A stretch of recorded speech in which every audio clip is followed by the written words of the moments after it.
తెలుగు శ్రోతలందరికీ నమస్కారం అండి. మన అలనాటి కథలు ఎవర్ గ్రీన్ స్టోరీస్ ఛానల్‌కి మీ అందరికీ స్వాగతం. అమృతధార నవల వింటున్నామండి. రచన శ్రీమతి ఎద్దనపూడి సులోచనారాణి గారు. ఇక ఆలస్యం చేయకుండా మనం కథలోకి వెళ్ళిపోదామండి. వీడియో చూసిన వెంటనే లైక్ చేసి, షేర్ చేసి తప్పకుండా సబ్స్క్రైబ్ చేసుకోండి మన ఛానల్ని. బెల్ ఐకాన్ యాక్టివేట్ చేసుకోండి. ఒక విధంగా తనకి కూడా చిన్నప్పుడే తల్లి తండ్రి పోయారు. కానీ బామ్మ తనని చీదరించలేదు. తనే తల్లి తండ్రి అయ్యి అమ్మా నాన్న లేని లోటు తెలియనీయకుండా పెంచి పెద్ద చేసింది. ఆవిడకి శివాకి క్షణం పడేది కాదు. శివ ప్రవర్తన ఆవిడకి నచ్చేది కాదు. ఆవిడ పెత్తనం చిన్నప్పుడే ఎదిరించేవాడు. రాధత్తయ్య పేరిట పొలం ఉంది. ఇంట్లో క్రింద భాగం నాన్న పేరిట, మేడ మీద భాగం రాధత్తయ్యకి తాతయ్య ఉన్నప్పుడే విల్లు రాశారు. కానీ ఆస్తి పిల్లలకి చెందుతుంది తప్ప వారు అమ్ముకోవటానికి వీల్లేదు. బామ్మే తాతయ్య చేత స్వయంగా ఇలా వ్రాయించిందట. నా కూతురు ఇలా ఒక త్రాష్టుడికి కొడుకుని కంటుందని నేను అనుకోలేదు అని వాపోయేది ఆవిడ. ఆ విల్లు సంగతి బామ్మ ఎవ్వరికీ చెప్పలేదు. శివ చదువు సంధ్యల పట్ల ఆవిడ శ్రద్ధ వహించినా శివాకి ధ్యాస లేకపోవడంతో అది సాగలేదు. శివాకి చిన్నప్పటి నుంచి ఒకరి కోసం ఆలోచించకుండా తనకి తోచినట్టుగా చేసి ఊరుకోవటం అలవాటైపోయింది. తను ప్రారంభించిన రాధా స్పిన్నింగ్ మిల్స్ త్వరలోనే లాభాలు సంపాదించడం ప్రారంభించింది. బామ్మకి తనని చూస్తే ఎంత గర్వం. మా మనోదంతా మా వారి వ్యవహార దక్షత అంటూ చెప్పుకొని మురిసిపోయేది. తను మాత్రం శివాకి జరిగిన ఈ అన్యాయం తెలిసినప్పటి నుంచి వ్యాపారంలో నష్టంతో సంబంధం లేకుండా లాభాలలో వచ్చిన మొత్తంలో సరిగ్గా శివాకి సగభాగం పంచటం ప్రారంభించాడు. ఇది బామ్మకి చెప్పలేదు. శివ పేరిట బ్యాంక్ అకౌంట్ ఓపెన్ చేయించాడు. నాకెందుకు ఈ సంతా, నువ్వే ఒక బ్యాంకువి అన్నాడు. మాట్లాడకుండా ఆ ఫారాల మీద సంతకం పెట్టు అన్నాడు తను. బినామీ అకౌంటా కన్ను గీటాడు. షటప్ శివ. ఓకే, శివ బుద్ధిమంతుల్లా చేశాడు. తర్వాత శివ పేరిట లక్షల్లో క్రమంగా ఫిక్స్డ్ డిపాజిట్స్ ఏర్పడినాయి. ఒకరోజు శివ రాత్రి పొద్దుపోయిన తర్వాత వచ్చి కాలింగ్ బెల్ కొట్టాడు. తనే వెళ్ళి తీశాడు. 100 రూపాయలుంటే ఇవ్వు, అర్జెంటుగా కావాలి బయట నుంచి అడిగాడు. 100 కాదు 1000 ఇస్తాను, లోపలికి రా, భోజనం చేయబోతున్నాను, నువ్వు నాతో కలిసి తిని చాలా రోజులైంది అన్నాడు తను. ఇప్పుడు కుదరదు, అర్జెంటుగా వెళ్ళాలి. అవతల ఒక వ్యక్తిని బస్టాండ్లో నుంచోబెట్టి వచ్చాను, అతన్ని నేను ఊరికి పంపాలి. శివ ప్లీజ్, భోజనం ఎంతసేపు చేస్తాం, 10 నిమిషాలు పట్టదు అన్నాడు తను. తన ముఖం చూసి ఏమనుకున్నాడో ఏమో, చెప్పులు విడిచి సరే పదా అంటూ లోపలికొచ్చాడు. టేబుల్ మీద వంట మనిషి సర్దిన భోజనం తనే 2 ప్లేట్లలో వడ్డిస్తుంటే, నా కోసం ప్రత్యేకంగా ప్లేట్ వద్దు, ఎక్కువ ఆకలిలేదు, చెంచా ఇవ్వు, నీ ప్లేట్లోది కాస్త తింటాను అన్నాడు. తను అలాగే చేశాడు. ఇద్దరూ అన్నం తింటుండగా తను ఫ్యాక్టరీ గురించి చెప్పబోయాడు. శివ చెయ్యెత్తి వారించాడు. అబ్బా బోర్, నన్ను చంపకు, అవేవి నా చెవులకెక్కవు అన్నాడు విసుగ్గా. నువ్వు మీ నాయనమ్మతో మాట్లాడి ఆవిడలాగే ఒట్టి డబ్బు లెక్కల మనిషి అయిపోతున్నావు సుమా అన్నాడు. తను కాగితాలు తెచ్చి బ్యాలెన్స్ షీట్ చూపించాడు. శివ, ఇదిగో ఈ సంవత్సరం లాభాల్లో నీ భాగం. నా భాగమా? కాగితాలు చూడకుండానే తోసేసి శివ విరగబడి నవ్వాడు. నవ్వుతూనే, ఇదేమన్నా చిన్నప్పటి చెరుగ్గడ, చిలకడదుంప లేక జాంపండా, 50-50 అంటూ నువ్వు నాకు పంచడానికి? నీ దానం చాలుగాని అపర కర్ణుడు గారు కాగితాలు దాచుకోండి. శివ, ఇది నిజంగానే నీకు రావాల్సిన డబ్బు. నేను వ్యాపారంలో నీ పేరిట 50% షేర్లు కొన్నానని చెప్పానా లేదా? చెప్పావులే, కొన్నది నువ్వు, కష్టపడింది నువ్వు, కాబట్టి లాభం కూడా నీదే. దయగా ధర్మం చేస్తే నువ్వు ఇచ్చినా తీసుకోవటానికి నాకు సిగ్గులేదనుకున్నావా? శివ కాళ్ళు చేతులు ఆడిస్తూ చూపించి, కష్టపడటానికి దేవుడు వీటిని నాకు బాగా బలంగానే ఇచ్చాడు, పర్వాలేదు, నా పోషణకేం లోటు రానియవు. కాకపోతే అవసరం కోసం అడపాదడపా నీ దగ్గర డబ్బు ఆడుకుంటున్నాను, అది ఎప్పుడో తీరుస్తానులే. తీర్చలేకపోయినా దిగుల్లేదు, అమ్మ పేరిట బ్యాంకులో ఉన్న నగలు ఉండనే ఉన్నాయి. 5-6 లక్షలకి పైగానే ఉంటాయి కాబట్టి నీ అప్పుకి డోకా లేదు.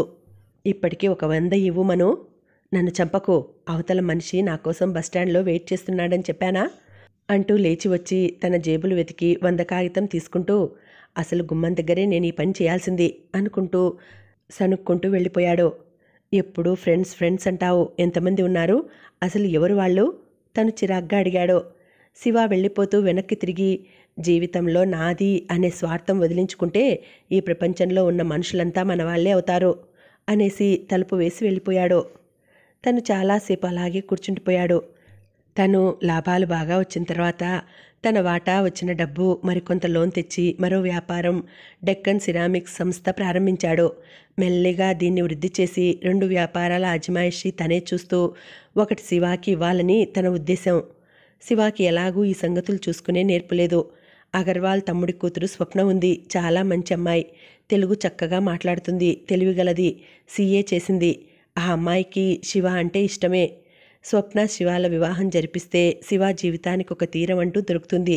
స్వప్న కూడా తల్లిదండ్రులకి ఒక్కతే కూతురు. వాళ్ళకి చాలా డబ్బుంది కాబట్టి ఏ రకంగానూ ఇబ్బంది లేదు. ముందు పెళ్లికి శివాని ఒప్పించడం అనేది ఎలాగా అన్నది పెద్ద సమస్య. ఒకసారి పెళ్లి ప్రసక్తి వచ్చి, శివ నువ్వు పెళ్లి చేసుకో, నాకు హాయిగా ఉంటుంది అన్నాడు. హాయిగానా? ఏ విధంగా అడిగాడు శివ. నీ గురించి వరి ఉండదు. కాస్త తిరుబడిగా ఉన్నానంటే నువ్వు క్షేమంగా ఉన్నావా, ఎక్కడున్నావు, ఏం చేస్తున్నావు అనే ఆలోచనే. 15 రోజులు నీ దగ్గర నుంచి ఏ టెలిగ్రాము రాకపోతే నాకు ఊపిరి ఆడనట్లుగా ఉంటుంది. శివ తన చెయ్యి అందుకుని నొక్కాడు. అతని పెదవులు థ్యాంక్ యూ అనలేదు, కానీ అతని కళ్ళు చెమర్చటం తనకి తెలుస్తూనే ఉంది. అందుకని నీకు ఏ స్వప్న లాంటి మంచి అమ్మాయినో ఇచ్చి చేసి నేను నిశ్చింతగా ఉంటాను. అమ్మో, పేర్లు కూడా చెప్పేస్తున్నావే. కొంపదీసి నా తరపున మాట కూడా ఇచ్చానని అంటావా ఏమిటి? మను, నా సంగతి తెలుసుగా. నాకు పెళ్ళి గిల్లి పడవు. నేను అసలు ఎక్కడా పర్మనెంట్గా ఉండలేను. అసలు ఎందుకు ఉండాలి? ఈ విశాల విశ్వం బోలెడంత ఉంది. ఈ ప్రపంచంలో తెలుసుకోవటానికి, ఆనందించడానికి ఎన్నో లక్షల విషయాలున్నాయి. పెళ్ళి అనే కట్టుకొయ్యని జీవితానికి కట్టేసుకుని పెళ్ళాం పిల్లలు అనే బంధం కాళ్ళకి వేసుకుని మూగ జంతువులా నేనుండలేను బాబు. నీ సంగతి ఆలోచించుకో. ఆ హాయి ఏదో నువ్వు పొందు. అంటే ఈ లోకంలో పెళ్లి చేసుకొని సంసారం చేసుకునే వాళ్ళంతా ఒట్టి పిచ్చివాళ్ళు. వాళ్ళకేం కావాలో వాళ్ళకి తెలియదు. పొలంలో దున్నపోతులు ఈడ్చుకు వెళ్ళే నాగలి లాంటి వాళ్ళు. వాళ్ళ జీవిత గమ్యంలో వాళ్ళకి స్వతంత్రం లేదు. ఎవరో పెళ్లి చేసుకోవాలి అంటారు, చేసుకుంటారు. కట్నాలు ఇవ్వాలి అంటారు, పుచ్చుకుంటారు. పిల్లల్ని కనాలి అంటారు, కంటారు. ఆ నాగలిలా వీళ్ళు మూగగా ఈడ్చుకుపోవటమే తప్ప ఆగి ఆలోచించుకోవటం రాదు. నా పెళ్లి సంగతి మాత్రం జన్మలో ఎత్తకు. అలాంటివి మనకు సరిపడవు. అసలు నాకు ఆ అర్హత లేదేమో. ఒక మనిషిని జీవితంలోకి తెచ్చుకోవటం అంటే మాటలా? నా జీవితమే ఒక్కోసారి నాకు మోయలేని భారం అనిపిస్తోంది. నా మాట విని నువ్వు పెళ్లి చేసుకో త్వరగా. మీ నాయనమ్మ సంతోషిస్తుంది. ఎలాగూ డబ్బున్న గొప్పింటి అమ్మాయిని చేసుకుంటావుగా. ఇంకా మీకు బోలెడంత ఆస్తి వస్తుంది అని వెళ్ళాడు. శివ మాటలు అంతే. ఒక్కొక్కసారి తనతో కాకుండా నాయనమ్మని వెటకారం చేస్తున్నట్టుంటాయి. శివ మాటలు ఆలోచించతగ్గట్టే ఉన్నాయి. అతనికి పెళ్లి మీద ధ్యాస లేదు అని తెలిసింది. తను ఇక ఆ ఆలోచన మర్చిపోయాడు. శివ పెళ్లి చేసుకోబోతున్నానని ఆ రోజు ఫోన్ చేసినా తను సీరియస్గా తీసుకోలేదు. కానీ శివ 4 రోజుల క్రితం టెలిగ్రామ్ ఇచ్చాడు. నేను అమూల్య వస్తున్నాం. కార్ తీసుకుని స్టేషన్కి రా. మా కోసం ఒక ఫర్నిష్డ్ ఇల్లు చూడు. అర్జెంట్ శివ. ఆ టెలిగ్రామ్ చూడగానే తనకి మతిపోయింది. పెళ్ళంటే అంత విముఖత చూపిన శివ ఈ హఠాత్తు నిర్ణయం ఎలా చేసుకున్నాడు? ఏమిటి దీని వెనుక కథ? అసలు ఈ అమూల్య ఎవరు? తను అర్జెంటుగా వైజాగ్ వెళ్ళాలి. 3 రోజులకు కానీ రాడు. అందుకని ఆ రాత్రికి రాత్రి ఆద్రాబాద్రాగా తన ఫ్రెండ్ మురళి చెల్లెలు ఇల్లు ఖాళీగా ఉంది. ఆవిడ ఢిల్లీలో ఉన్న భర్త దగ్గరికి పిల్లలతో వెళ్ళిందట. 15 రోజుల వరకు రాదని తెలుసుకుని ఆ ఇంటి తాళం చెవులు తీసుకుని మేనేజర్కి ఇచ్చి శివాకి ఇమ్మన్నాడు. మేనేజర్ని స్టేషన్కి కార్ తీసుకొని వెళ్ళమని ఆదేశించాడు. విశాఖపట్నం నుంచి తిరిగి వచ్చాడు. శివ దగ్గరికి వెళ్దామని అనుకుంటూ షేవ్ చేసుకుంటున్నాడు. ఎయిర్పోర్ట్ నుంచి వస్తుంటే దోవలో మేనేజర్ చెప్పాడు. శివ వెంట ఒక అమ్మాయి ఉందని, ఇద్దరూ బెంగళూరు నుంచి వచ్చారని, వారిద్దరినీ మురళి చెల్లెలు గారింట్లో దించానని. క్యారేజ్ వద్దన్నారట. వంట వాళ్లే చేసుకుంటున్నారట. ఆవిడ గారెవరో రైలు దిగగానే ఇల్లు కావాలి అంటూ షరతు పెట్టింది. శివ ఆ అమ్మాయి పట్ల ఎందుకు ఆకర్షితుడయ్యాడు? ఎప్పుడూ శివ నోటి వెంట ఆ పేరే వినలేదు తను. ఇంతలో శివ రానే వచ్చాడు. అమ్మయ్యా, వచ్చావా మను? నువ్వు ఊళ్ళో లేకుండా ఎగ్గొట్టడానికి ఎత్తువేశావేమో అనుకున్నాను. నేనట్లా ఎప్పుడైనా చేశానా?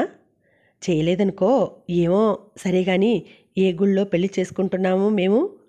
ఎక్కడ చేశావు ఏర్పాట్లు అన్నాడు. ఇప్పుడేగా వచ్చాను. ముందు నువ్వు నాకు ఈ సమాధానాలు చెప్పు. బామ్మకి చెప్పావా లేదా? ఇదేం ప్రశ్న? నేనెప్పుడన్నా నేను చేయబోయే పని ఆవిడకి చెప్పానా? అన్నీ వేరు, ఇది వేరు. ఏ విధంగా? ఇదివరకు నీ వ్యవహారాలు గుమ్మం బయటనే ఉండేవి. ఇప్పుడు ఒక పరాయి వ్యక్తిని మన జీవితాల్లోకి తెస్తున్నావు. మన జీవితాల్లోకా? శివ భుజాలు ఎగరవేశాడు. చూపుడు వేలు చూపిస్తూ. అంటే ఆవిడ జీవితంలోకి అని కూడా అనా నీ అర్థం? అలా అనుకుంటే నువ్వు చాలా పొరబడ్డట్టే. మేము ఆవిడ దరిదాపులకు కూడా రాం. చాలా దూరంగా ఉంటాం. ఆవిడ సంగతి నాకు తెలియదా? అమూల్యని కూడా మా నాన్నని చంపించినట్టే చంపేస్తుంది. శివా అరిచాడు తను. ఎందుకలా అరుస్తావు? నిజాలెప్పుడూ భరించరానివిగానే ఉంటాయి. నేనెప్పుడు చెబుతూనే ఉన్నాను. మా నాన్న జీవితం ఆవిడ చాలా నరకం చేసింది. దానికి ఆవిడ ఎప్పుడూ అనుభవించింది. మీ నాన్నని పోగొట్టుకొని ఆ శిక్ష చాలు. నీకు పుణ్యం ఉంటుంది. ఇక ఆపు. తను అర్థించాడు. శివ చేతులు జోడించాడు. నీకు పుణ్యం ఉంటుంది మను. పెళ్ళికి ఏర్పాట్లు చెయ్యి. నువ్వసలు పెళ్ళే చేసుకోనన్నావు. నాగలి దున్నపోతులు అంటూ ఏవో కథలు చెప్పావు. ఇప్పుడు కూడా అదే అంటాను. అసలు నా పరిస్థితి అదే అయింది కూడా. మన చేతులలో ఏదీ లేదు మను. మనమంతా విధి చేతిలో కీలుబొమ్మలం. అసలేం జరిగిందో చెప్పరాదు? నువ్వు ఎందుకింత అర్జెంటుగా పెళ్లి చేసుకోవాలని అనుకున్నావు? చెప్పాలనే ఉంది. నీకు కాకుండా ఎవరికి చెప్తాను? పెళ్ళి అయిన తర్వాత అంతా చెబుతాను. ముందు ఎందుకు చెప్పవు? నిలదీశాడు. నాకు నిజాయితీగా ధర్మంగా అనిపించినవి నీకు అనిపించవు. సిల్లీగా తోసిపారేస్తావేమో. ఇందులో ఇంకో వ్యక్తి జీవితం ముడిపడి ఉంది. నేను ఆ వ్యక్తిని చాలా ఇష్టపడ్డాను. ఆమె కోసం ఏదైనా చేస్తాను. మను ప్లీజ్ నన్ను ఇంకేమీ తర్కించకు. పెళ్ళి అనేది వ్యక్తి యొక్క స్వవిషయం. ఈ విషయంలో పూర్తిగా నా మీద నమ్మకం ఉంచి నా దారిన నన్ను వదిలేయి. అవసరంలో అడిగినప్పుడల్లా అండగా నిలుస్తూనే ఉన్నావు. ఇది చాలా పెద్ద అవసరం. నీ అండ లేకుండా నేను ఒంటరిగా ఈ పని చేయలేను. ఆ ముసలావిడకి ఎక్కడ తెలుస్తుందో, ఎక్కడ ఏ గోల జరుగుతుందోననే ఆదుర్ద నాకు ఉంది. ఈ పెళ్ళి నిశ్శబ్దంగా జరిగిపోని. మను ఆవిడకి తెలియజేయనని నాకు ప్రామిస్ చెయ్యి. శివా ఇది ఎంత కష్టమైన పనో నీకు తెలుసా? బాగా తెలుసు. ఆ ముసలావిడ పట్ల నీకున్న నిజాయితీ కూడా తెలుసు. మను ఆవిడ నన్ను చిన్నప్పుడే ఒంటరివాడిననే నరకంలో తోసింది. ఈ క్షణంలో నువ్వు నాకున్న ఒకే వ్యక్తి అనే నమ్మకం వమ్ము చేయకు. నేను చాలాసార్లు నిన్ను సాయం కోరాను గానీ అర్థించలేదు. ఇప్పుడు ఆ పని చేస్తున్నాను. చేతులు జోడించాడు. ఛీ అదే మాట శివ. తను ఆ చేతులు విడదీశాడు. శివ చప్పున భుజం మీద తల దాచుకున్నాడు. అతను దుఃఖాన్ని నిగ్రహించుకోవడం తనకి తెలుస్తూనే ఉంది. నువ్వు అమూల్యని చూడటానికి ఎప్పుడొస్తావు? తనని నిలవరించుకుంటూ ప్రసక్తి మారుస్తూ ఉల్లాసంగా అడిగాడు శివ. నువ్వు వస్తూ ఎందుకు తీసుకురాలేదు? తీసుకువద్దామని అనుకున్నాను. కానీ ఆడపిల్ల నువ్వే వచ్చి చూడటం మర్యాద అనుకున్నాను. తనకి లోపలే ఒళ్ళు మండింది. మర్యాద? పెళ్ళి కాకుండా శివాతో ఉండటం ఔచిత్యమేనా? లోపల అనుకున్న పైకి ఏమీ అనలేదు. అమూల్యకి నీ గురించి అంతా చెప్పాను. ఏమిటి? కంగారు పడకు. అన్నీ అంటే అన్నీ కాదు. నాకెంత కావలసిన వాడివో. ఇంతకీ ఆ అమ్మాయి పూర్వాపరాలు సరిగ్గా తెలుసుకున్నావా అని. అమూల్య అని పేరు చెప్తుంటే నువ్వు అమ్మాయి అమ్మాయి అంటావే. అలా పరాయిగా మాట్లాడుకుమను. నాకది నచ్చటం లేదు. మను అమూల్య నాకు బాగా తెలుసు. చాలా మంచి వ్యక్తి. తన మూలంగా మనిద్దరి స్నేహం మరింత పెరుగుతుందే తప్ప తరగదు. తను ముఖం తిప్పుకున్నాడు. ఆ అమ్మాయి ఎవరో గాని యుక్తిగా శివాకి తనంటే చాలా ఇష్టం ఏర్పడేలా చేసినట్టుంది. వీడు ఇక ఎవరు చెప్పినా వినేట్టు లేడు. పెళ్లి ఏర్పాట్లు కాకుండా మీకు ఇంకేం కావాలి? అడిగాడు తను. అమూల్యకి మంగళసూత్రం తాడు కొనాలి. దీనికి నిన్ను అప్పు పెట్టమని అడగను. ఒకటి బంగారపుదే కొనివ్వు. నోర్ముయ్. మీకు నేను ఇల్లు ఇస్తాను. వారం రోజులలో నువ్వు నీ సొంత ఇంట్లో కాపురం ఉంటావు. శివ చేతులెత్తి దండం పెట్టాడు. మళ్ళీ వద్దు, అలాంటివేం వద్దు. మేము అసలు ఇక్కడ ఉండం. పెళ్ళైన మరుక్షణం వెళ్ళిపోతాం. నేను అడిగింది ఇవ్వు చాలు. చూడు, నీ దగ్గరకు ఎందుకు వచ్చానో తెలుసా ఇప్పుడు? నా దగ్గర బొత్తిగా డబ్బేం లేదు అంటూ లాల్చి ఖాళీ జేబులు తీసి చూపించాడు. తను తాళం చెవులు ఇచ్చాడు. బీరువాలో ఉంది. నీకు కావాల్సింది తీసుకో. నువ్వివ్వు అన్నాడు శివ. నేను పనిలో ఉన్నాను. పర్వాలేదులే. ఆ బీరువా మనిద్దరిది. అందులో ఉన్న డబ్బు కూడా మనిద్దరిదే. తీసుకో అన్నాడు. అవును మరి. శివ ఇప్పుడు ఒంటరివాడు కాదయ్యే. డబ్బు ఎంత అవసరమో ఏమిటో మరి. శివ వెళ్ళి అల్మారా తెరిచాడు. అల్మారాలోంచి డబ్బు తీసుకుని వెనక్కి తిరిగి వస్తూ, మను చాలా పెద్ద మొత్తమే తీసుకున్నాను. 1000 రూపాయలు. నువ్వెప్పుడొస్తున్నావు? అడిగాడు శివ. సాయంత్రం సరిగ్గా 6 గంటలకి మీ దగ్గరుంటాను. ఈ లోపల గుడి బ్రాహ్మణుడు ఏర్పాట్లు చూసి వస్తాను. నేను వచ్చి మిమ్మల్ని బజారుకి తీసుకువెళ్తాను. మీకు బట్టలు, మంగళసూత్రం, గొలుసు. నాకు లాల్చీ పైజామా ఉంది. అమూల్యకి కొత్త చీర కొంటే చాలు, ఇంకేం వద్దు. వస్తాను మను. రాత్రికి మిమ్మల్ని భోజనానికి తీసుకువెళ్తాను. థ్యాంక్ యూ మను. నేనే ఆ మాట చెబుదామని అనుకుంటున్నాను. అట్లా అయితే నువ్వు కాసేపు అమూల్యతో గడిపినట్టు ఉంటుందని. Idiot, get out. చేతిలో సోపెత్తాడు తను. బాప్రే, అదంతా కోపమే. నాకు నువ్వు అమూల్య స్నేహంగా ఉండాలని తపన అని వెళ్ళిపోయాడు. అది ఈ జన్మలో జరగదు అనుకున్నాడు తను. అమూల్య తెలివితేటల పట్ల తనకి ఆగ్రహం పెరుగుతోంది. ఆ అమ్మాయి చాలా చాకచక్యంగా తన వివరాలేమీ తెలియనీయకుండా శివాని పెళ్లిలోకి దించుతోంది. ఊరు నుంచి దిగగానే ప్రత్యేకమైన ఇల్లు కావాలనటం, క్యారియర్ భోజనం వద్దని తిరస్కరించింది. ఆవిడగారే వంట చేసిందట. బాగుంది. శివ ఆడపిల్ల ప్రలోభంలో పడి ఆటలాడే అమాయకుడేం కాదే. ఏమో, వ్యామోహం అనేది రాకూడదు. అది వస్తే మనిషికి ఉచితానుచితాల నిర్ణయం పోతుంది. ఉన్న తెలివితేటలు ఆరిపోతాయి. బామ్మకి తెలియకుండా శివ పెళ్లి జరగబోతోంది. తనకిది ఎంతో భయంగా ఉంది. నీకు తెలిసి కూడా నాకు చెప్పలేదా? వాడు కాదురా మోసం చేసింది, నువ్వు అంటే తనేం జవాబు చెప్పాలి? వీడేమో అమూల్య పట్ల తగని ఇష్టం ఏర్పరచుకున్నాడు. లేకపోతే పెళ్లి గురించి లక్ష వ్యంగ్య వ్యాఖ్యానాలు చేసే శివ పెళ్లి చేసుకోవడం ఏమిటి? తనే నమ్మలేకపోతున్నాడు. ఎందుకో గాని దీని పర్యవసానం ఏమవుతుందా అని భయం వేస్తోంది. అతని ఆంతర్యం ఒకసారి శివ వైపు, మరోసారి బామ్మ వైపు మొగ్గుతోంది. ఇద్దరూ తన జీవితంలో ముఖ్యులే. ఎవరిని దూరం చేసుకున్నా తన జీవితం నిండా వెళితే. అలా మదన పడుతూనే పురోహితుణ్ణి పిలిపించాడు. మురళిని, జయలక్ష్మిని రావాల్సిందిగా చెప్పాడు.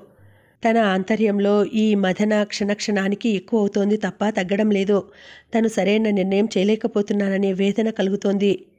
ఇది తీసుకోండి. ఇంతలో వినిపించింది. మనోజ్ ఉలిక్కిపడ్డట్టుగా ఈ లోకంలోకి వచ్చాడు. ఎప్పుడు మేడం మీదకి వచ్చిందో అమూల్య చేతిలో ట్రేలో షర్బత్ గ్లాస్ ఉంది. తీసుకోండి అంది. తను షర్బత్ గ్లాస్ తీసుకున్నట్టు పట్టుకున్నాడు తప్ప తాగలేదు. అమూల్య ట్రే పిట్టగోడ మీద పెట్టి నిలబడింది. తను వచ్చి చాలాసేపు అయింది. ఆలోచనలతో పరధ్యాసగా ఉండడంతో టైం ఎంతైంది గమనించలేదు. దూరంగా రోడ్డు మీద లైట్లు వెలిగినాయి. డాబా మీదికి పక్కింటి కొబ్బరాకుల మధ్య నుంచి ఆకాశంలో అప్పుడప్పుడే పైకి వస్తున్న పౌర్ణమి నాటి చంద్రబింబం కనిపించింది. శివ ఇంకా రాలేదు. ఏమైందో తెలియదు. మీరు క్రింద కూర్చున్నా బాగుండేది. ఇక్కడే నిలబడ్డారు అంది. ఆ మాట్లాడటంలో మొహమాటం కానీ విరుపు కానీ అస్సలు లేవు. మనోజ్కి ఏం సమాధానం ఇవ్వాలో తెలియలేదు. అమూల్య తడబాటు లేకుండా తన ముఖం వైపు విప్పారిన కళ్ళతో చూడటం అతనికి ఇబ్బందిగా ఉంది. శివ మీ గురించి చాలా చెప్పాడు అంది. అతను మౌనంగా ఉండిపోయాడు. శివ పరిచయం చేసిన ప్రతి వాళ్ళు చెప్పే మాటే ఇది. అమూల్య వెంటనే వెనుదిరిగి వెళ్ళిపోలేదు. అతను సంభాషణ చేయడం మాత్రం ఇష్టం లేనట్లు తల తిప్పి దూరంగా రోడ్డు మీద వచ్చేపోయే కార్లను గమనిస్తున్నాడు. ఆమె ఏదో చెప్పబోయి ఆగిపోయింది. అతని మౌనం కఠినమైన గోడలా ఉంది. చివరికి ధైర్యం తెచ్చుకున్నట్టుగా అంది. మీ మేలు జన్మలో మర్చిపోలేను. అతను ఇటు తిరిగాడు. ఏదో అనాలని అనుకున్నాడు. కానీ హఠాత్తుగా ఏమైందో అతనికి పరుషవాక్కులే గుర్తు రావటం లేదు. పైకి వస్తున్న వెన్నెల్లో ఆమె అపురూపంగా ఉంది. ఆ ముఖంలో తన నిశిత దృష్టి కల్మషం వెతకాలని తీవ్రంగా కృషి చేసి ఓడిపోయింది. ఇంత కలగల అమ్మాయిని తను ఇంతవరకు చూడలేదు. ఆ ముఖంలో అనిర్వచనీయమైన నాజూకుతనం. మళ్ళీ అదే భావన. ఈ అమ్మాయి తనకు తెలుసు, తనది అనే భావం. ఆమెను చూస్తుంటే మనసుకి మంచి గంధం లాంటి హాయి. ఇదేమిటి? అతని మనసు భయపడుతోంది. వెరపుగా వెనక్కి వెళ్ళాలనిపించినా వెళ్ళలేకపోతోంది. ఆమె శివాకి కాబోయే భార్య అని మర్చిపోతున్నాడేమిటి? తన చూపులకి జంకినట్టుగా ఆ అమ్మాయి కళ్ళు కిందికి వాలినాయి. ఆమె ఇంకా జడ వేసుకోలేదు. వీపు మీద ఎగురుతున్న జుట్టుని చాలా మామూలైన అలవాట్ల కుడి చేత్తో ముందుకు వేసుకుంది. నల్లటి పొడుగాటి జుట్టు చీకట్లో కృష్ణవేణి నదీ ప్రవాహంలాగుంది. వంచుకున్న ఆ తలలో పాపిడి ఆవిడలో బంగారు బాటలా ఉంది. ఒక్కసారి వెళ్ళి ఆ మెడవంపులో ముఖం దించుకొని ఇన్నాళ్ళు ఎక్కడున్నావు నువ్వు అని అడగాలనిపిస్తోంది. అనిపించటం కాదు, ఆ పని జరుగుతోంది. అనిర్వచనీయమైన అనుభూతిలో ఉన్నాడతను. అంతటా నిశ్శబ్దం, మనోహరమైన ప్రశాంతత. ఇంతలో ఖణేల్మన్న శబ్దం అయింది. అతను ఉలిక్కిపడి ఈ లోకంలోకి వచ్చాడు. అమూల్య గోడ మీద పెట్టిన ట్రే గాలికి కింద పడింది. ఆ శబ్ద తరంగాలు తురంగాల్లా ఆకాశంలోకి అంతటా ప్రతిధ్వనిస్తున్నాయా అన్నంతగా పరుగుతీశాయి. తన మనసు తన అదుపు తప్పి స్వయం ప్రతిపత్తి చూపించడం అతనికిదే ప్రథమం. ఏమిటి ఈ వెర్రిమొర్రి ఆలోచనలు? ఏమైంది తనకి? ఆమె మళ్ళీ ఏదో చెప్పబోయింది. ఇంతలో మెట్ల మీద శబ్దమైంది. అడుగో శివ వచ్చేశాడు అంది ఆనందంగా. అంటే వాడి అడుగుల చప్పుడు కూడా అంత తెలుసన్నమాట ఆ అమ్మాయికి అనుకున్నాడు. అప్పటికే శివ పైకి వచ్చేశాడు. మను, ఎంతసేపు అయింది వచ్చి అంటూ చెయ్యి అందుకొని మరో చేత్తో అమూల్య చెయ్యి అందుకుంటూ, సారీ అమ్మీ, చాలా లేట్ అయింది, బోర్ కొట్టిందా అంటూ ఎంతో అనునయంగా అడిగాడు. అమూల్య గారంగా బుంగమూతి పెట్టింది. అవును, చాలా బోర్ కొట్టింది. ఈ జన్మకి ఇక నువ్వు రావేమో అనుకున్నాను. బోర్ భరించలేక ఇక చచ్చిపోదామని అనుకుంటుండగా ఇంతలో ఈయన వచ్చి కాలింగ్ బెల్ కొట్టారు. లోపలికి వచ్చి కూర్చోమంటే కూర్చోలేదు. ఇదిగో ఇక్కడికి వచ్చి బుద్ధదేవుళ్ళ మౌనంగా తపస్సు చేసుకుంటున్నారు. నేనే షర్బత్ వంకతో వచ్చి డిస్టర్బ్ చేశాను అంది. అమూల్య అన్న ఆ తీరుకి శివ విరగబడి నవ్వాడు. మనోజ్ నవ్వబోయి నిగ్రహించుకున్నాడు. అమూల్య కూడా నవ్వేసింది. వారిద్దరి నవ్వులు హాయిగా ఈ జీవితంలో ఆనందమే తప్ప బాధ ఎరుగని వాళ్ళలా ఉన్నారు. ఉండు, నీకు కూడా షర్బత్ తెస్తాను. చలిగా ఉంది, కాఫీ తెద్దామని అనుకున్నాను. కానీ నువ్వే అంటావుగా 6 గంటలు దాటిన తర్వాత కాఫీలు టీల కంటే ఏ బత్తాయి రసము మంచిదని అంటూ వెళ్ళింది.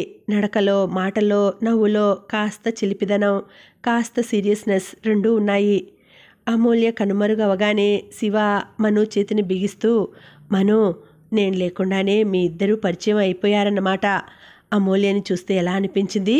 చాలా మంచి అమ్మాయిలా అనిపించటం లేదు నీకు అన్నాడు ఆతృతగా. బాగుంది. ప్రశ్నేమో నన్ను అడిగావు, జవాబును నువ్వే చెప్పేసుకుంటున్నావు. నీ తొందరపాటు ఏం మారలేదు శివ. నువ్వు చాలా చిక్కుల్లో పడతావని నాకు భయంగా ఉంది. పడని, నాకేం భయం? నాకు నువ్వున్నావుగా. బాప్రే, కిందటి సంవత్సరం ఆ రామదాస్ విషయంలో నువ్వు ఫైట్ చేయకపోతే ఆ ఫోర్జరీ కేసు నా మీదకి నెట్టి నన్ను జైల్లోకి తొయించి ఉండేవాడు. ఈ పాటికి నేను ఏ కటకటాల వెనకో. అవునవును, ఈ పాటికి ఆ జైల్లో ఖైదీలందరినీ పోగు చేసి ఏ నిరాహార దీక్షో అంటూ మొదలుపెట్టి ఆ జైలు సూపరింటెండెంట్కి పిచ్చి ఎక్కించి ఉండేవాడివి. ఆయనెవరో అదృష్టవంతుడు. అసలు ఇది బామ్మకి తెలిస్తే? శివ చప్పున మనోజ్ నోటి మీద అరచెయ్యి ఆనించాడు. తెలియదు, ముమ్మాటికి తెలియదు. నాకు తెలుసు. ఈ పెళ్లి మూలంగా ఆ ముస్లామెతో నేను ఎంత యుద్ధాన్ని ఎదుర్కోవాల్సి వస్తుందో. నేను తెలిసి ఈ పెళ్లిలోకి దిగుతున్నాను. నువ్వు నా వైపు నుంటే ఆవిడ నన్నేం చేయగలదు? నువ్వే నా ధైర్యం అనుకో. కానీ శివ, నీకు అర్థం కావడం లేదు. నేను నీకు అండగా ఉండలేని విషయాల్లోకి నువ్వు కళ్ళు మూసుకొని వెళ్ళిపోతున్నావు సుమా. ఏమిటవి చెప్పు. ఉదాహరణకి ఈ పెళ్ళి ఉరుములేని పిడుగులా ఏమిటి పని? ఈ పెళ్లి గురించి నువ్వు కినుక వదిలేమనో. ఇది మన ఇద్దరి జీవితాలకి సంబంధించింది కాదంటావా? ఒక అమ్మాయి కోసం మనం దూరం అవ్వాలా? అదిగో మళ్ళీ అదే మాట. నేను పెళ్లి చేసుకోవటం ఇష్టం లేదా? ఎందుకు లేదు? ఇష్టం ఉంది కాబట్టే ఇది సమస్య అయ్యి మన జీవితాలు బద్దలు చేయకుండా సజావుగా జరగాలని ప్రయత్నం. నా మాట విను. నేను రాత్రికి బామ్మకి కబురు పంపుతాను. ఆవిడ ఏమీ అనకుండా చూసే పూచి నాది, సరేనా? శివ ముఖం తిప్పుకున్నాడు. అదిగో మళ్ళీ అదే లెక్చర్. నువ్వు ఎంతసేపు ఆవిడ వైపే ఆలోచిస్తున్నావు. కాదు, నేను నువ్వు సుఖంగా ఉండాలని అనుకుంటున్నాను. శివ, ప్లీజ్, ఈ దొంగచాటు పెళ్లి చేసుకునే కర్మ నీకేమిటి చెప్పు. బాగా అడిగారు, అలా అడగండి. నేను అదే అంటున్నాను. వెనక నుంచి వినిపించింది. మనోజ్ చివాలన తిరిగి చూశాడు. అమూల్య ఎప్పుడు వచ్చిందో అక్కడ నిలబడి ఉంది. షర్బత్ గ్లాసు శివాకి అందించింది. నీకు తెచ్చుకోలేదేం అన్నాడు. వద్దు అంది. నువ్వు ఊరికే కంగారు పడుతున్నావు. మధ్యాహ్నం అన్నం కూడా తినలేదు. ఇది తాగు అమ్మీ, ప్లీజ్. నేను మను ఆ గ్లాసులోది తాగేస్తాంలే. అలా దేన్నైనా సమభాగం చేసుకోవటం మాకు అలవాటే అంటూ గ్లాసు అమూల్య చేతిలో పెట్టాడు శివ. మనోజ్ చేతిలో గ్లాస్ అందుకుని గ్లాసు ఎత్తి 2-3 గుటకలు తాగి మనోజ్కి తిరిగి ఇచ్చాడు. మనోజ్ ఒక గుక్క తాగి గ్లాస్ చేతిలో పట్టుకొని చెబుతున్నాడు. పెళ్లికి అన్ని ఏర్పాట్లు పూర్తి అయినాయట. ఒక్క మంగళసూత్రం, గొలుసు, చీర తప్ప. ఈ రెండింటికి నిన్ను తీసుకువెళ్దామని నేనే చెప్పాను అన్నాడు. నేను రాను, మీరు వెళ్ళండి అంది అమూల్య. ఆ అమ్మాయి ముఖంలో నిజంగానే రావాలనే ఆసక్తి లేదు. నువ్వు రానంటే కుదరదు అన్నాడు శివ. వారిద్దరి తర్కం తెగేట్టు లేదు. వాళ్ళకి అసలు దేనికి తొందర ఉన్నట్టే లేదు. ఎవరి విషయమో మాట్లాడుతున్నట్టుగా నిబ్బరంగా ఉన్నారు. మనోజ్ టైం చూసుకున్నాడు. బంగారం దుకాణం 9 గంటల వరకే ఉంటుంది. ముందు దోవలో చీర తీసుకుని వెళ్దాం. మీరు త్వరగా బయలుదేరాలి, ఆలస్యం అవుతోంది అన్నాడు. అమీ రెడీయేనా అన్నాడు శివ. అబ్బా, కాస్త లైసెన్స్ కోసం ఎందుకో ఇంత హడావిడి అమూల్య సనుక్కుంటూ అంది. ఆ మాట వినగానే మనోజ్ కళ్ళల్లోకి చర్రుమని ఆగ్రహం వచ్చింది. విన్నావా ఆ అమ్మాయి ఏమంటుందో కోపంగా అడిగాడు. శివ నవ్వుతూ, అమూల్య అలాంటివి చాలా అంటుంది. తన తత్వం అర్థమైతే నువ్వు నవ్వేస్తావు అన్నాడు శివ మనోజ్ చేతిలో గ్లాస్ని మనోజ్ చేత్తోనే పైకి ఎత్తి షర్బత్ తాగుతూ. నేను ఇంత క్రితం మన లాయర్ గారి దగ్గరికి వెళ్ళి వచ్చాను అన్నాడు శివ. మనోజ్ ఉలిక్కిపడ్డాడు. లాయర్ గారి దగ్గరకా? ఎందుకు? ఈరోజు వరకు నేను ఒంటరివాణ్ణి, రేపటి నుంచి కాదుగా. అమూల్య బాధ్యత నా నెత్తి మీద ఉందయ్యే. నేనేమో దేశదిమ్మర్ని. ఆమె భవిష్యత్తు గురించి రక్షణ ఏర్పరచాలి కదా. ముఖ్యంగా ఆ ముసలావిడ అమూల్యని పీడించుకు తినకుండా చూడాలి. అమ్మ నగలన్నీ లాకర్ నుంచి తెప్పించడానికి వెళ్ళాను. రేపటి నుంచి అవి అమూల్యవి. మనోజ్ మాట్లాడలేదు. ఊపిరి బిగబట్టినట్టు చూస్తున్నాడు. శివ చాలా దూరం వెళ్ళిపోతున్నాడు. అతన్ని తను వెనక్కి తిరిగి తీసుకురావటం సాధ్యం కాదనిపిస్తోంది. సంవత్సరం క్రితం తనే రాధత్తయ్య నగలు శివ పేరిట లాకర్లో ఉంచాడు. ఇదంతా తన కళ్ళ ముందే జరుగుతుంటే ప్రేక్షకుల్లా చూస్తుండిపోవడం మనోజ్కి చాలా కష్టంగా ఉంది. తను ఏం చేయలేని చిత్రమైన పరిస్థితి అది. అమూల్య క్రింద నుంచి కేక పెట్టింది. శివా, నేను రెడీ. వస్తున్నాం తొంగి చూస్తూ చెప్పాడు. పదమను అంటూ దారి తీశాడు. ఇంకో నిమిషం ఆగమన్నా అతను ఆగేట్టు లేడు. మనోజ్ తప్పనిసరిగా శివ వెనక మెట్లు దిగి వచ్చాడు. ఇంటి తలుపు తాళం వేసి బ్యాగ్ తీసుకుని చెప్పులేసుకొని రెడీగా ఉంది. అమూల్య తెల్లటి చీర మీద అక్కడక్కడ విచ్చుకుంటున్న ఎర్ర గులాబీ మొగ్గలు ఎంబ్రాయిడరీ చేసి ఉన్నాయి. హఠాత్తుగా చూస్తే అవి నిజంగానే పిన్ చేశారా అన్నంత సహజంగా ఉన్నాయి. ముగ్గురు కారు వైపు వస్తుంటే మురళి జ్యోతిని ఎత్తుకొని ఎదురు వచ్చాడు. మనోజ్, మీ వదిన రమ్మంటోంది. అందరూ ఈ పూట భోజనం మా ఇంట్లోనే అని చెప్పమంది అన్నాడు. మురళి కళ్ళు కుతూహలంగా అమూల్యని శివాని పరిశీలిస్తున్నాయి. ఇప్పుడు కాదురా మురళి, షాపింగ్ ఉంది, రేపు చూస్తాం. Bye dear. జ్యోతికి చెయ్యి చూపించాడు. బాయ్ అంకుల్ అంది జ్యోతి. మనోకి చిన్నపిల్లలు ఇట్టే మాలిమవుతారు, నన్ను చూస్తూనే భయపడతారు అన్నాడు శివ. బహుశా నీ గడ్డం చూసి అయి ఉంటుంది అంది అమూల్య. కావచ్చు నవ్వాడు. అమూల్య పెళ్లి కూతురులా సిగ్గులా ముభావంగా లేదు. అదేదో ఫ్రెండ్తో పిక్నిక్ వెళ్లే సందర్భంలా మాట్లాడుతోంది. ముగ్గురు కారులో కూర్చున్నారు. అమూల్య వెనక సీట్లో కూర్చోబోతుంటే శివ వారించాడు. పర్వాలేదు, ఇక్కడికి రా అంటూ ముందు డోర్ తీసి పట్టుకున్నాడు. ముందు సీట్లో ఉన్న మనోజ్ కోట్ తీసి వెనక సీట్లో ఉంచాడు.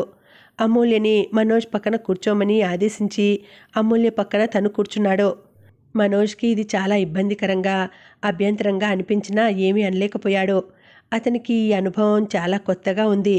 శివాతో తోచిన మాట నిష్కర్షగా అనలేని సందిగ్ధతా భావం. మనోజ్ డ్రైవ్ చేస్తున్నాడు. అమూల్య తలలో పెట్టుకున్న సన్నజాజి పూల వాసనలు తేలి వస్తున్నాయి. కారు ఒక మధుర సువాసన మేఘంలా తేలి వెళ్తున్నట్టుగా అనిపిస్తోంది. మళ్ళీ అదే తన విఘ్నతని, విచక్షణని, తోసిరాజని ఒక ఉవ్వెత్తు కెరటం లాంటి భావతరంగం. అమూల్య తన సొత్తు అయినట్టుగా ఈ కారులో తమతో పాటు కూర్చున్న శివ ఏ క్షణంలోనో మధ్యలో దిగిపోవాల్సిన ప్రయాణికుడు మాత్రమేనన్నట్టుగా. మనోజ్ టై సెట్ చేసుకున్నాడు. తన అంతరంగం ఎందుకిలా విచ్చలవిడిగా హఠం చేస్తోందో అతనికి తెలియటం లేదు. కారు కంచి చీరలకి ప్రసిద్ధి చెందిన షాపు దగ్గరికి వచ్చి ఆగింది. ఈ షాపు మనోజ్కి సుపరిచితమే. బామ్మకి ఎన్నిసార్లు కొని తీసుకువెళ్ళాడు. తెలిసిన వాళ్ల పెళ్లిళ్ళకి కొనటానికి స్వప్నతో పాటు ఎన్నోసార్లు వచ్చాడు. కారు ఆపి మనోజ్ దిగాడు. శివ కూడా దిగాడు. కానీ అమూల్య మాత్రం రాలేదు. శివ ప్లీజ్, నేను కారులోనే ఉంటాను, నీకు నచ్చితే చాలు అంది. సరే శివ వెంటనే ఒప్పుకోవటం చూసి మనోజ్కి ఒళ్ళు మండింది. ఈవిడిగారి మూడు నిమిషానికో రకం అన్నమాట. అలాంటప్పుడు అసలు రావటం దేనికి? మనోజ్ శివ ఇద్దరూ లోపలికి వచ్చారు. షాప్ అతను చీరలు చూపిస్తుంటే శివ కళ్ళజోడు సరి చేసుకుంటూ, మనో, వీటి వ్యవహారం నాకు బొత్తిగా తెలియదు, నువ్వే చూడు అన్నాడు.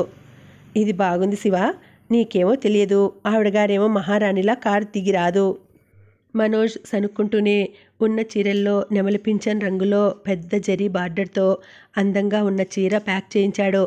ఆ అమ్మాయి శరీర ఛాయ మంచి రంగే కాబట్టి ఇది బాగానే ఉంటుంది. అబ్బా, చాలా ఖర్చు. మనోజ్ బిల్లు చెల్లిస్తుంటే అన్నాడు శివ. అప్పుడే ఏమైంది, పెళ్ళి అయిన తర్వాత చూడు కోపంగా అన్నాడు మనోజ్. తర్వాత అమూల్యే అన్ని విషయాలు తనే చూస్తానని అంది అన్నాడు శివ. అవునవును, ఎందుకు చూడదు? నీ ముక్కుకి తాడు వేసి ఆవిడగారి చేతికిస్తున్నావు. ఆ తర్వాత స్వారీ, ఇక ఆవిడ ఇష్టం.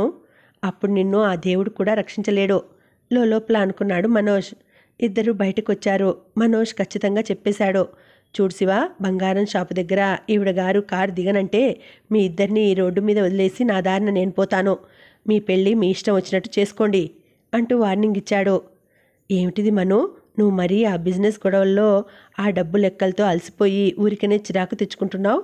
శివ నోటి నుంచి ఈ వ్యాఖ్యానం వినేసరికి మనోజ్కి తల 2 చేతులతో పట్టుకోవాలనిపించింది.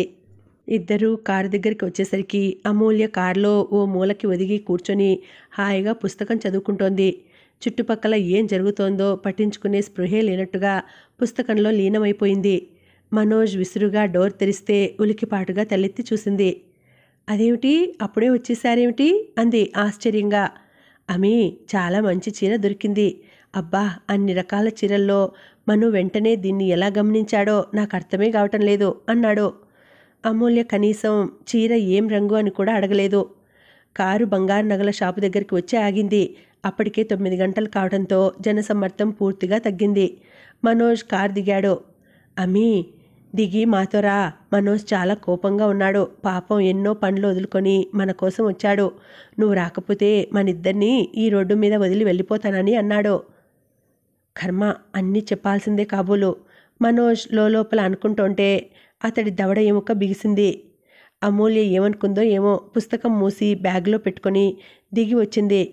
మనోజ్ని చూడగానే షాప్ యజమాని ఎరుగున్నవాడిలా పలకరింపుగా స్వయంగా తనే ఎదురు వచ్చాడు. రండి రండి అంటూ సాదరంగా ఆహ్వానించి తీసుకువెళ్ళాడు. మనోజ్ అడగగానే రకరకాల గొలుసులు తెచ్చి ముందు పెట్టాడు. మనోజ్ వాటిని పరీక్ష చేసి శివ ముందు పెట్టాడు. అమూల్య వాటిని కాకుండా షాపులో అద్దాల వెనుక అమర్చిన నగలని కాలక్షేపంగా చూస్తోంది. చెప్పు, ఏది బాగుంది నీకు అన్నాడు మనోజ్. శివ కళ్ళజోడు సరిచేసుకొని చూస్తూ, అమీ, ఇలారా, ఏది బాగుంది నీకు అన్నాడు. ఏదైనా పర్వాలేదు, దూరం నుంచే చెప్పింది. అదిగో మళ్ళీ శివ కోపంగా చూశాడు. అమూల్య దండం పెట్టేసింది. శివ నవ్వేశాడు. వాళ్ల తతంగం ఏమిటో మనోజ్కి బొత్తిగా అర్థం కావటం లేదు. అతనికి టైం గడుస్తున్న కొద్దీ చిరాకు రెట్టింపు అవుతోంది. వీళ్ళిద్దరికీ పెళ్ళంటే ఏదో ఆటలా ఉంది. రేపటి గురించి ఇద్దరి ముఖాల్లో ఆదుర్దాయే లేదు. లేదు, తనే పొరపడుతున్నాడేమో. అది ఇద్దరి మధ్య ఉన్న చనువు కావచ్చు. తను వచ్చినప్పటి నుంచి గమనిస్తూనే ఉన్నాడు. ఇద్దరూ మాటిమాటికి కళ్ళతోనే సంప్రదింపులు, కులాసా నవ్వులు. మను, మమ్మల్ని క్షమించి వదిలేద్దు. ఈ నగల విషయం మా ఇద్దరికీ బొత్తిగా తెలియదు. నువ్వే సెలెక్ట్ చేసేద్దు. బాగుంది, పెళ్లి ఏర్పాట్లంటే నా నెత్తి మీద పెట్టావు. నీ మీద ఇష్టం కొద్దీ ఒప్పుకున్నాను. ఈ మంగళసూత్రం బాధ్యత కూడా నాదేనా? అలా అనవద్దు. నువ్వు సెలెక్ట్ చేసింది అంటే నాకు ఇష్టం. మనోజ్ శివ వైపు చూశాడు. శివ ముఖంలో స్వచ్ఛతకి అతని మనసులో ఆగ్రహం కరిగిపోయింది. మనోజ్ గొలుసులన్నీ శ్రద్ధగా చూశాడు. అతని మనస్తత్వం చిన్నప్పటి నుంచి అంతే. ఏ బాధ్యత అప్పగించినా శ్రద్ధగా మనస్ఫూర్తిగా చేస్తాడు. ఒకసారి నిర్ణయం చేసుకునే ముందే తొందరపాటు, అశ్రద్ధ లేకుండా జాగ్రత్తగా ఏకాగ్రతతో మనసు ఉంచి ఆ నిర్ణయం చేయాలి అంటాడు. తర్వాత మోసపోయానని గాని నచ్చలేదని గాని అనుకోవటం అతనికి ఇష్టం ఉండదు. అది అతని స్వభావానికే విరుద్ధం. ఇప్పుడు కూడా అదే పని చేస్తున్నాడు. తనకిచ్చిన 2-3 గొలుసులు తీయించి ఒక్కొక్కటి అమూల్య మెడలో వేసుకొని చూపించమన్నాడు. బాగుంది, ఫ్యాషన్ పెరేడ్లా. అమూల్య సణిగింది. ప్లీజ్, శివ వారించాడు. ఓకే. అమూల్య బుద్ధిమంతురాల్లా గొలుసు వేసుకొని బొమ్మలా మనోజ్ వైపు తిరిగింది. మనోజ్కి ఓ పట్టాన ఏది నచ్చలేదు. చివరికి సింగిల్ డైమండ్ పొదిగిన మంగళసూత్రాలు ఒక చైన్లో నుంచి తీయించి డిజైన్ చేత అందంగా గట్టిగా ఉన్న మరో గొలుసులో వేయించాడు. నాకు ఇది బాగుంది. శివ, నువ్వేమంటావు అడిగాడు. ఏమమ్మీ? అతను అమూల్య వైపు తల తిప్పాడు. ఏదైతేనేం నిర్లిప్తంగా అంది. ఆ నిర్లక్ష్య ధోరణే మనోజ్కి మండిపోతోంది. ఇది మిగతా నగల్లా కాదు శివ. రోజు మెడలో ఉండేది. నీ మీద పెత్తనం ఇచ్చే గుర్తు ఇది అన్నాడు మనోజ్. అమూల్య వెంటనే అనేసింది. శివ, నేను చచ్చినా రోజు వేసుకోను, ముందే చెప్పాను. సరే అన్నాడు శివ. ఈ అమ్మాయి ఇలా శివాని చెప్పు చేతుల్లో పెట్టుకున్నట్టున్న ప్రదర్శన చూసి సహనంతో ఊరుకోవటం మనోజ్ నిబ్బరానికి పెద్ద పరీక్షలాగా ఉంది. షాపు యజమాని గొలుసు తూకం వేసి ఖరీదు చెప్పాడు. బిల్ వేయించండి అన్నాడు మనోజ్. అమ్మో, అంత ఖరీదా? వద్దు శివ, వేస్ట్ అంది అమూల్య. నిజమే అమ్మి. మను, ఒక్క నిమిషం ఆలోచించు. అంత డబ్బు? శివ సందేహంగా అన్నాడు. Shut up Shiva, stop it. Shop యజమానికి వినిపించకుండా తగ్గు స్వరంతో అన్నాడు. ఎంత వేస్ట్ అంది అమూల్య. మనోజ్కి వెంటనే శివాని రెక్కపట్టి లేవదీసి తనతో లాక్కెళుతూ, అమూల్యతో వీడి పెళ్ళి నీతో నా కంఠంలో ప్రాణం ఉండగా జరగదు. నీ దారిని నువ్వు వెళ్ళు అని ఆజ్ఞాపించి శివాని తనతో తీసుకువెళ్ళిపోయి ఈ బాదరబందీ నుంచి తప్పించాలని ఎంతగానో అనిపించింది. కానీ అది షాపు, అందరూ తనకి తెలిసిన వాళ్లే. ఇక్కడ గొడవ జరిగితే వాళ్ళు వేరుగా అర్థం చేసుకోవచ్చు. అందుకని బలవంతంగా నిగ్రహించుకున్నాడు. అమూల్య తనలో కోపాన్ని ఎంత రెచ్చగొడుతుందో ఆమెకి తెలియటం లేదు. కానీ ఈ పెళ్ళి కానీ ఇది తీర్చుకునే అవకాశమే తనకి రాదా?